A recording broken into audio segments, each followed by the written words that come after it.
Welcome to the Relationship Cycle with Jorge and Nelsa, where we discuss dating and other significant relationships.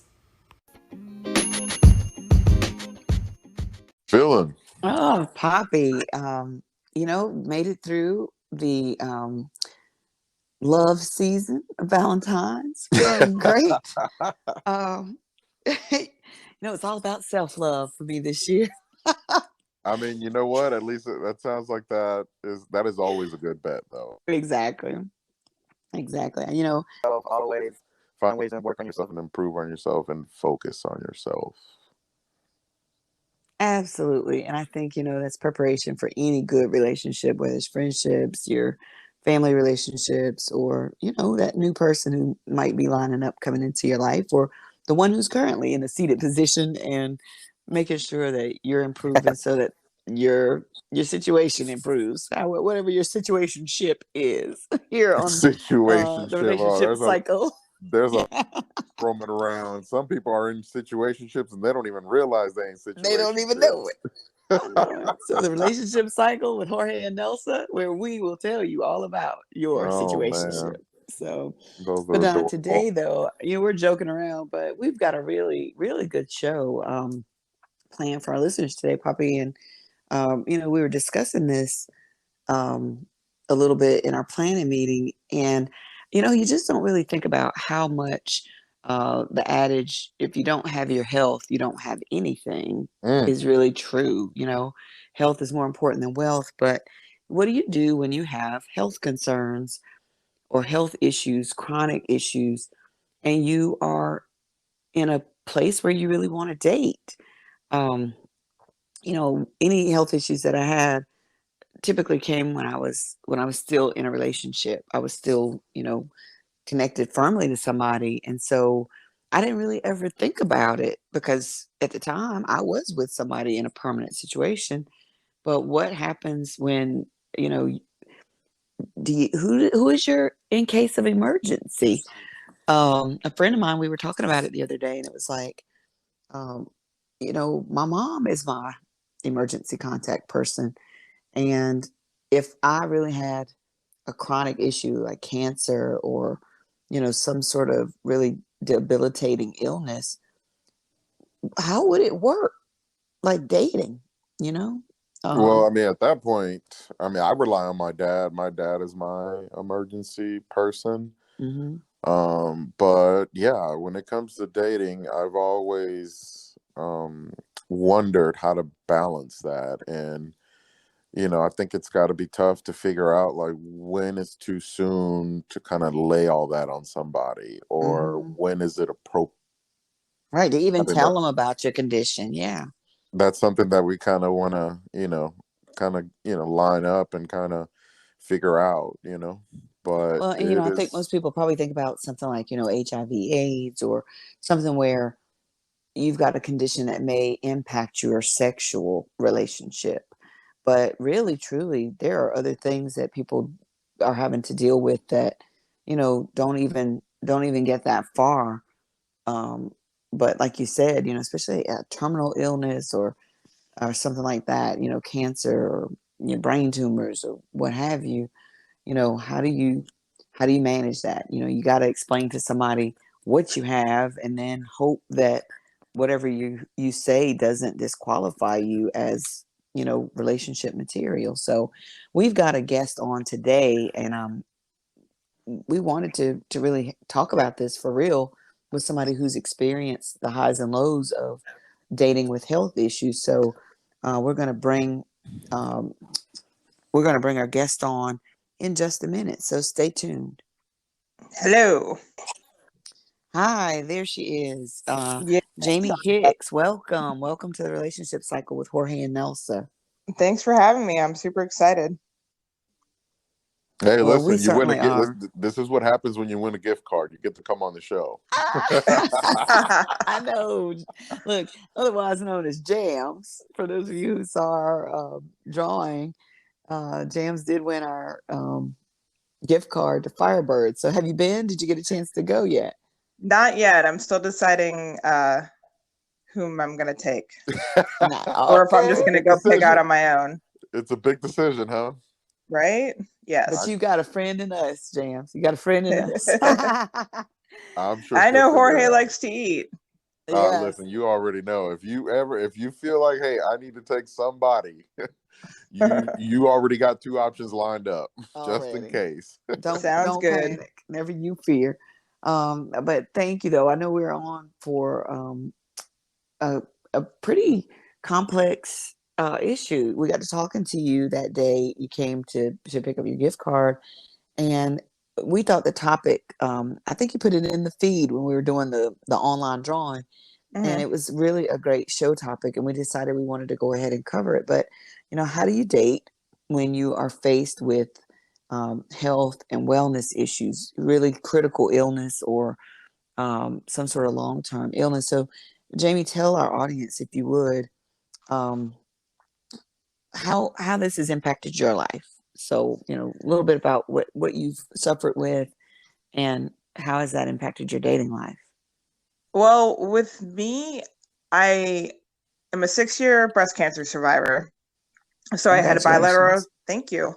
I had a bilateral mastectomy, I had chemo, I had a reconstruction, and was married at the time. And that ended. He left abruptly. And I did notice after everything, he kind of avoided my breasts. And it Mm, became a little bit of a complex for me. So when I finally was like, okay, well, I'm going to start dating, kind of, join the apps, because I had no idea, like last time I was single, smartphones didn't exist.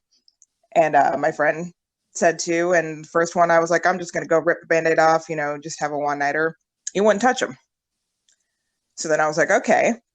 Hmm. And at the time I did not have nipples. mm, So I'm pretty honest, I'm pretty blunt. I mean, Jorge can tell you that. Yep. I put I put right in my dating profiles that I'm a breast cancer survivor. And mm-hmm, like I've had people like talk about it, and I let them know like that's not a go me.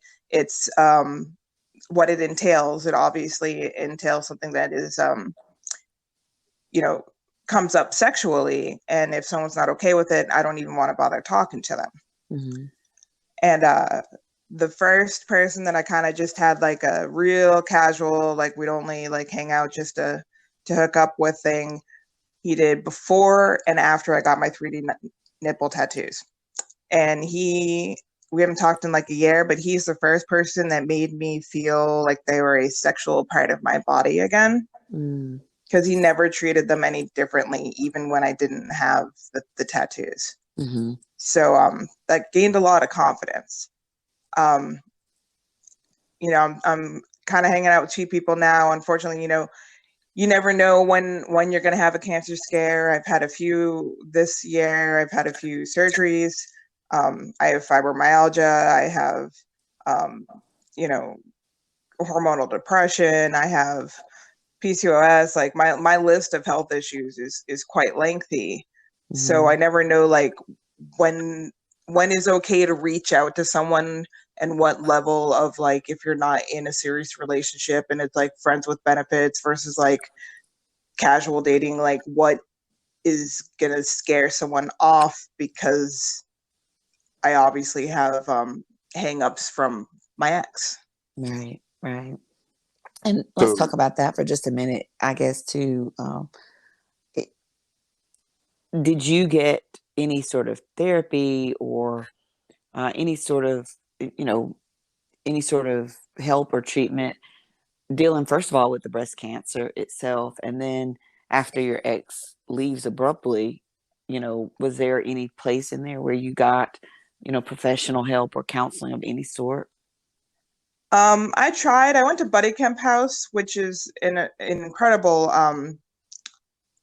It's uptown Charlotte, and I went to one of their group meetings, and I noticed that I was significantly younger than everyone.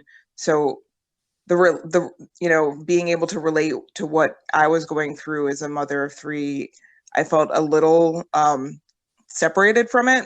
Mm-hmm. Um, and then they had me come and speak. I'm a photographer, so I had photographed. I do documentary photography, and I had photographed my entire journey. Mm-hmm. So they had me come and speak the next year and show all of my slides.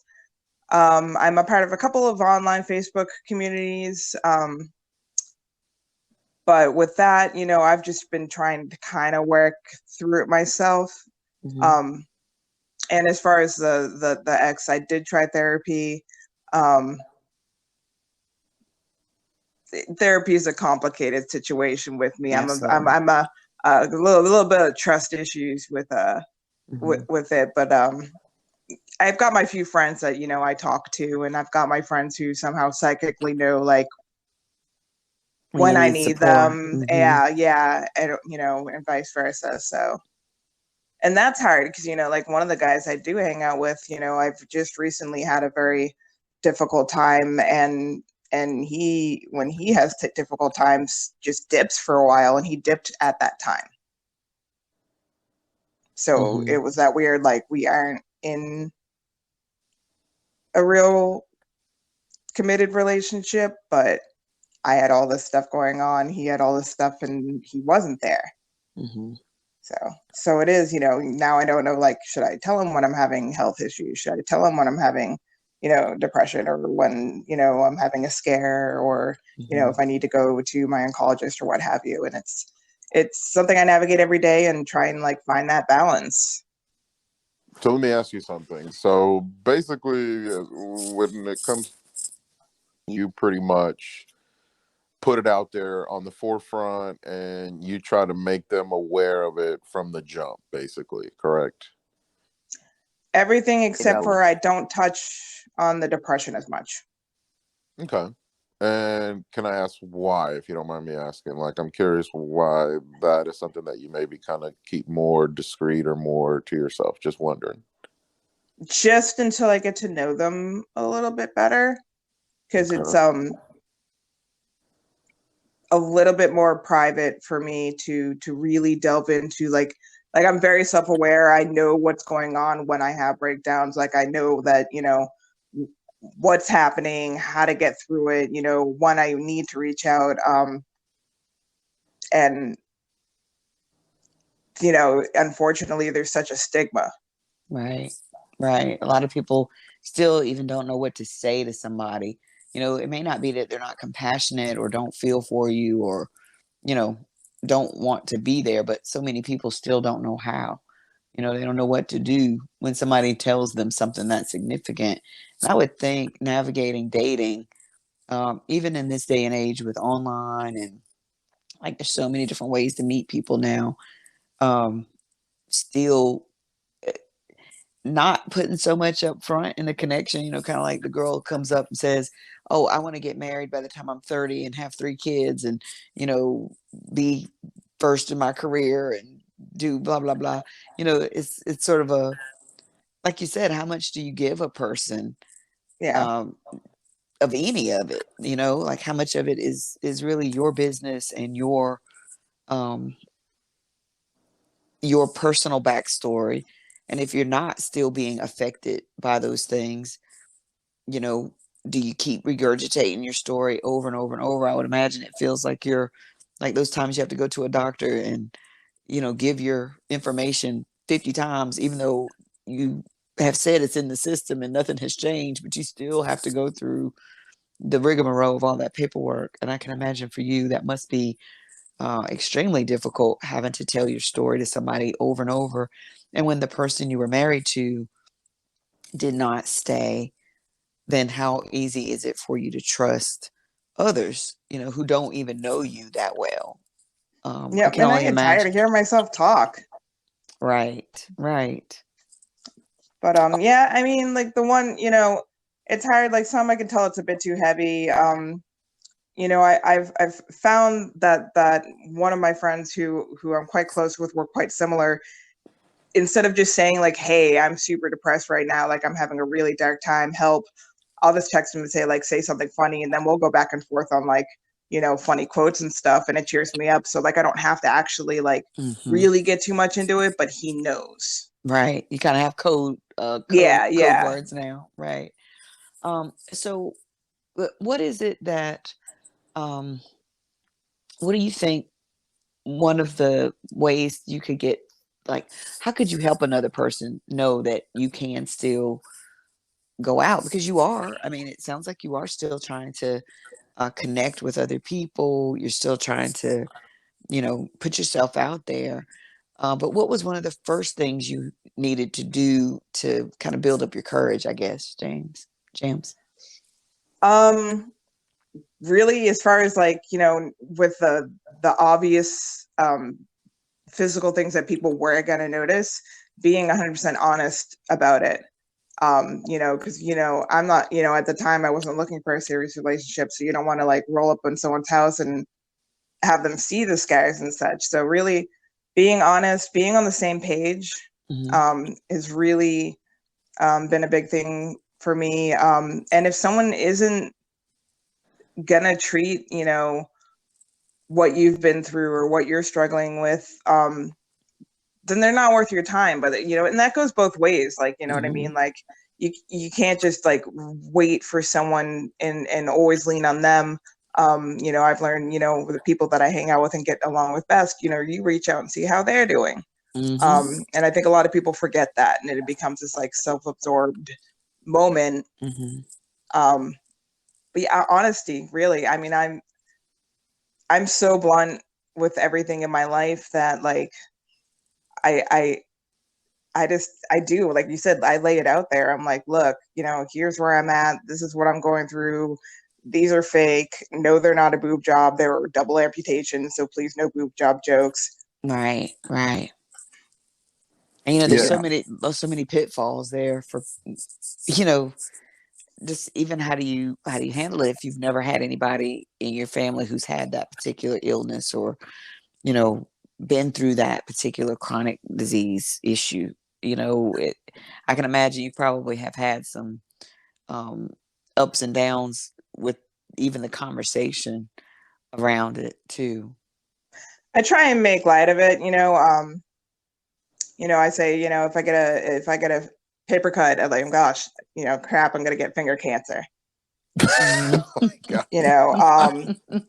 I shouldn't be, but I'm a smoker, and I always joke, people are like, oh, you've had cancer. And I'm like, yeah, I already tried one. I'm figuring I'll try another.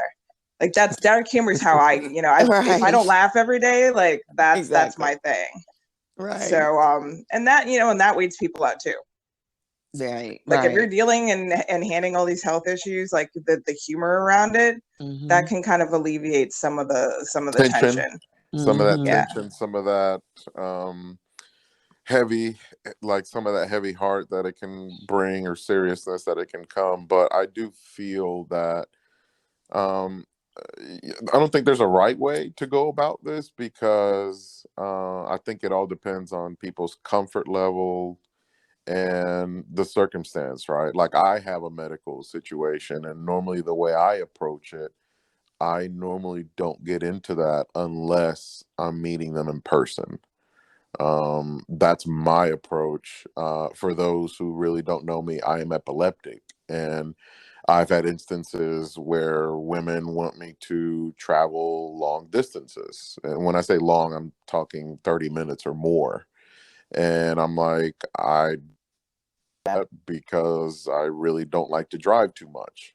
And I, normally don't drive on the highway anyway. It's actually a restriction because of being epileptic. So normally, even with dating, that has kind of brought some issues for me, because, a lot of women are like, what do you mean? Why can't you come see me? Or why can't you come my way? And I'm like, well, it's just not something ideal for me, because I like to stay within a certain radius. Mhm. Or I don't know, I've met, like, there was this one girl, she lived out in Lake Norman, and she was like, you should come here. And I'm like, no, but if you want to come near Charlotte, we could probably figure something. Yeah, Yep. like, she stopped talking to me after I explained to her that I was epileptic. So for some people, it's just going to be either too much, or just too much of, too much for them to handle, or just something that they don't want to deal with. So they'll probably ghost. But if they do, that's probably what you want, because you definitely don't want Mhm. somebody who isn't going to acknowledge your medical situation. Because, yeah, sometimes you might have to rely on them, or you might need to have their understanding, and for them to maybe look out for you. And if they can't handle like the basic of it, then yeah, that's pretty scary. Right, right. And even just, if something happens where you don't feel good that day, you can feel things coming on, um, your mood, if it's depression or some sort of mental health, then it's not always going to work out that whatever plans you had are going to come to fruition based on what's going on with you. So I know that's got to be a level of frustration as the person who is suffering, and is dealing with the issue, but also for those who are dating, and you know it's not going to be just a very simple we get together. It's going to be some planning. It's going to be some compromise on one person's end, if like in your case, Poppy, with the driving and stuff. So um I think when we start talking to people, it's like every show we always say it again, we reiterate it. Clear communication is really what's key, because there are deal breakers. I don't have a chronic health condition at this time, but I had fibroid tumors and had to have a hysterectomy. So men who are, I do date men who are younger than I am, and there are some men who want children. Well, I'm not going to be a candidate for long-term dating if there's a person who wants to have children with the person he's dating eventually. If that's a plan in the future, I've been knocked out of the running for that, unless things change. So again, being honest, just like you're saying, Jamie, is so important. And we talk about that in any relationship. Um, even with someone who has HIV, AIDS, or, syphilis, herpes, whatever. How do you even get yourself worked up, is why we wanted to do this show, because I'm sure there are people who are listening right now who would love to go on a date, who maybe feel lonely or whatnot. But um, you think, there are apps, and this is something that I discovered in my online dating life, if you will, but there are groups with made up of people who have experienced certain things. So, there's like a christianmingle.com. There's a, you know, um, what's the one with the J-Date? fish? Yeah. So, there Oh, are Plenty of Fish, yeah. yeah, plenty of fish or one of those. But there are groups out there. There's so many apps now where you may be able to find people who are in your situation, or who are okay dating people who are, in some sort of health or wellness issue, and be able to find people who already realize the difficulty in what's getting ready to happen, because everybody's not afraid of, being in a challenging relationship, whatever the challenge is, but just maybe creating the opportunity for people to even meet without the pressure of having to explain all of that.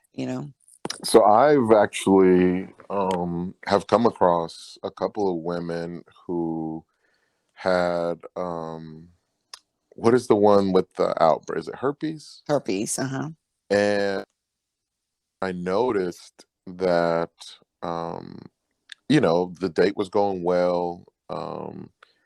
Everything was kind of, going pretty smooth and cordial. And then once things kind of seemed like could be leading towards maybe potential intimacy or even just potentially kissing, a couple of them pretty much like told me on the spot, like, hey, this is my situation. I'd like to make you aware of this, so that way where I'm at. And honestly, I was like, I don't know enough about it. So how does that work exactly? Because I remember mentioning about it, and I knew that it was something that is contagious, but apparently it's only contagious if they Yeah, during the have a outbreak. during okay, yeah. And I think Hmm. that's what she was trying to explain to me, and I was trying to wrap my mind around it. And all this time we had talked a lot. We had texted and had phone calls and stuff like that. And I don't begrudge her for not telling me. Like I said, there's no right or wrong way to go about that. That's one of those things that, depending on when you feel comfortable to say, Mm-hmm. then you say it. But I guess the way she explained it to me was that, hey, it looks like, we're getting along and we might be into each other, or possibly maybe considering being intimate. And that's when she wanted to make sure she put that out there before we even cross that line. Mm-hmm. See, And I find that really brave because, like, I mean, talking about stigmas, like that kind of thing Mm-hmm. is huge. Like, whether or not people are honest about it, like that's huge that she was honest about it. Because I'm sure there's plenty of people running around with things that they don't feel okay to talk about because there's like that Mm-hmm. dirty feeling about those sort of things. And yeah, I mean, you're right. yeah, And I haven't come listen, across, and I haven't come across that. I mean, for all I know, someone wasn't honest, but I do, bi-monthly testing, but like, yeah, that, I got to commend her for letting you know, Mm-hmm. because that And took not some just going on, bravery. because she didn't have to. Like, she could have No. really put him at risk and never said a mumbling word. And so many people have done that before. But I'm just looking here on Google Apps, and there is a free app for herpes positive singles dating. Um, I was just looking to see what all they had in there, because I knew there were so many, way, way, so many.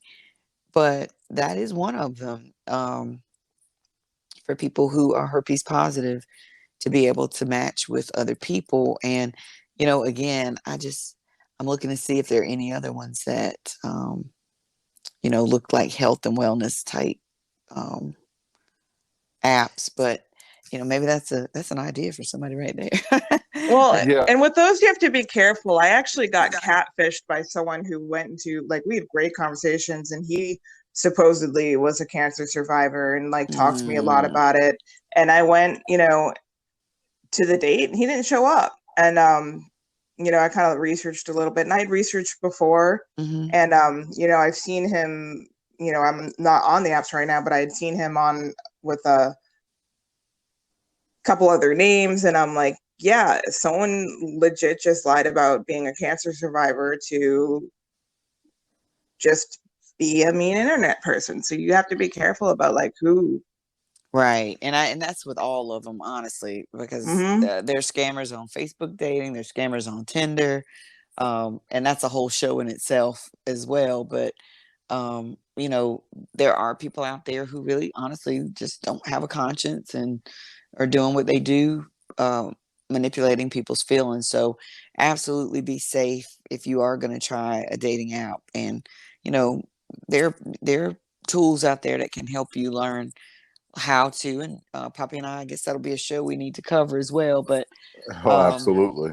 yeah. But again, just even being able to put yourself out there, to any degree. That's why I asked the first question about counseling, and how we can, the better, I always think the better you feel about yourself, the better you'll feel about whatever your situation you're in or what you're going into. Um, like Poppy and I were talking about earlier, self love is the best love. As you're getting ready to move into a situation with anybody else, you know, making sure you're taking care of your health and wellness, your mental health needs, especially, and then making sure that you have, even if you haven't healed completely, because there's some things, I don't know that you always get a full circle, full healing from everything that you go through, but are you at least in a better place to start looking future forward? And so I think, um, that would be something that I think anybody, no matter what it is you're healing from, definitely make sure that you've kind of looked at those places, those sore places, before moving forward. Yeah, But that's something I struggle with. I definitely struggle with feeling like I've got a handle on it and feeling like I know when the bad things are, and like, and accepting help Right. from a professional standpoint, like, you know, medicine wise, yes. But you know, I love myself. But there is that healing, you know what I mean? Like, I know that, you know, dark times are gonna come and go, and you know, there probably is more that I should be doing. But you know, it's a day-to-day thing, and I'll learn as I go. And I don't know, I seem to have this psychic friend who, whenever I'm in my really dark times, just randomly is like, hey, you want to come over? I'm going to cook some food. I don't know who that is, you know, but seems to always know. I don't know. I won't even say anything, and just all of a sudden he pops up. That sounds like an awesome guy. Yeah, I mean, like, really, I mean, dating, even like dating is amazing. Being able to talk to people honestly who aren't involved about it and like get their advice is great. And then having those like one or two friendships, you know, quality over quantity, that helps to me more than any human connection, more than anything of, you know, paying someone $200 a month, you know, a session for therapy. But I would say, bottom line, you know, dating and having medical conditions or medical things that may hinder you or affect your everyday, being honest, number one, right? I mean, I think honesty is always appreciated regardless of when and where. And making sure that, you know, however you go about it, that you do it when you're comfortable on your terms. But definitely, there's always, I like to know the devil I'm dancing with. And when I meet somebody in person, that is when I, you know, kind of give them the rundown of, hey, this is something that I deal with, and this is not going to go away. So this is pretty much what it is. And, you know, if you still want to get to know me, just too much to take in and handle, then okay, cool, I get that. And, you know, you keep it moving. But honesty, and, you know, as you date, you start to find your comfort of when you feel comfortable relaying that. And sometimes it'll vary, because sometimes you may do it early on because you feel a certain connection or you feel certain things in common with this person. And then sometimes it may be, you know, you feel like, hey, you know what, I still don't feel comfortable relaying all this or opening up like this to this person. So you know, like dating, it's such a, you know, abstract thing, you know. Exactly. Finding the lane that you fit in and ride it out, right? But Jams, thank you so much for opening up to us and our listeners about, you know, what you've been through in your personal journey. And we wish you the very best, obviously, as you're continuing to move forward and you know, get out there and date, you know, create those relationships. And that's the one thing I do like about our show. You know, it's not always just about the dating aspect, but you know, how do you keep and maintain any relationship? And it sounds like you really have some awesome people in your life who are supporting you. So we're really happy for that, and hope that you all, as the listeners out there, have really gotten something from today. And maybe your story isn't exactly like Jamie's, but whatever it is, knowing that you know, there is life after what you've dealt with. It's not just, that's not the only moment, and your life doesn't hinge only on that. But how do you navigate it? How do you keep moving forward? And we're going to keep doing shows like this that help you in that process. So Jamie, you've been a very faithful listener, and you know, if you need somebody in your corner at Firebirds, we're here for you. Okay. Thanks. I appreciate you having me on, though. I was really excited to talk about this, and yeah, I appreciate it. And for our listeners, so I came up with this idea for this show, and me and Nelsa spoke on it afterwards, and we're like, yeah, that would be a pretty interesting conversation that I'm sure a lot of people probably don't really consider when they're out there dating. So this was all her idea, and here we are.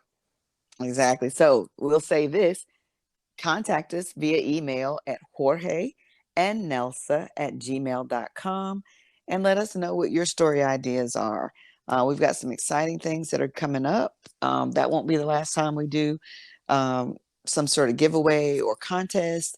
So stay tuned for more. And until next time, Poppy, hit them up with it. You know, we got to hear Buenas noches, good people. Thank you so much. Y'all have a good it. evening.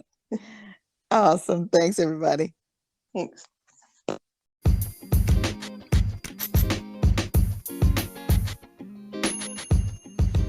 Thanks for joining us today on the Relationship Cycle with Jorge and Nelsa. Do you have show ideas? Email us at jorgeandnelsa@gmail.com. Follow us on Spotify or anchor.fm for more great shows.